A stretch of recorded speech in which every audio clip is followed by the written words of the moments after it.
दोस्तों, आपने अपने पशु के शरीर के ऊपर इस प्रकार की ट्यूमर्स या गांठें देखी होंगी। सामान्यतः ये भैंसों की तुलना में गायों में अधिक पाई जाती है और गाय में भी जिनकी उम्र 2 साल से कम की हो वह इनसे ज़्यादा प्रभावित होती है।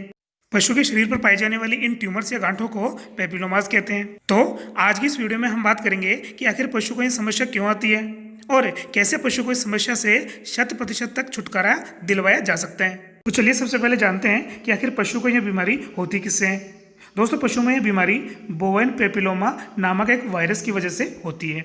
अब बात करते हैं कि पशुओं में यह बीमारी एक पशु से दूसरे पशु में फैलती कैसे है।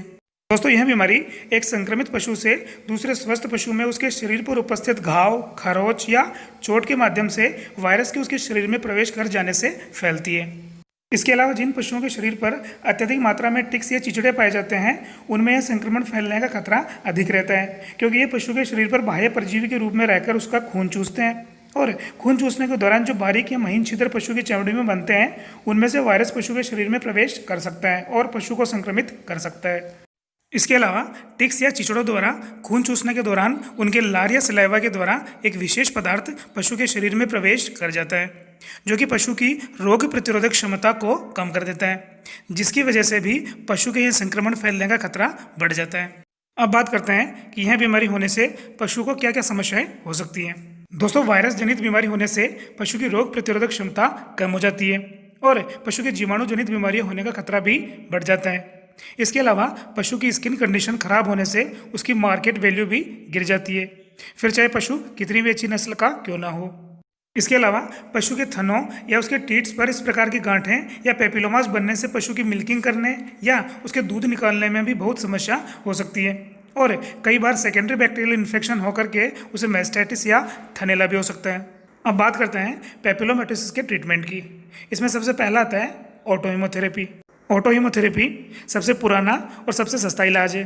इसमें पशु की जुगुलर वीन में से 20 ml ब्लड को निकाल करके 10 ml ब्लड सबकट गर्दन वाले भाग पर और 10 ml deep intramuscular gluteal muscle पर इंजेक्ट किया जाता है। हर सप्ताह यह थेरेपी पशु जब तक ठीक ना हो जाए उसे देनी है। चूँकि पशु के शरीर में इंजेक्ट किया हुआ यह ब्लड पशु के शरीर में फॉरेन बॉडी के रूप में काम करता है, जिसके फलस्वरूप मैक्रोफेजेस सेल्स जो होती हैं वो अत्यधिक मात्रा में शरीर में बनने लगती हैं, जो कि इन पेपिलोमास को नष्ट कर देती हैं। इसके अलावा इंजेक्शन लिथियम एंटीमनी थियोमेलेट पशु को एक दिन छोड़कर एक दिन 4 सप्ताह तक लगाने से पेपिलोमास पूरी तरह से नष्ट हो जाते हैं। दोस्तों, मैं यहाँ आपको एक महत्वपूर्ण बात बताना चाहूँगा कि ऑटोहीमोथेरेपी और लिथियम एंटीमनी थियोमेलेट इंजेक्शन जो हैं वो आप कभी भी स्वयं ट्राई ना करें।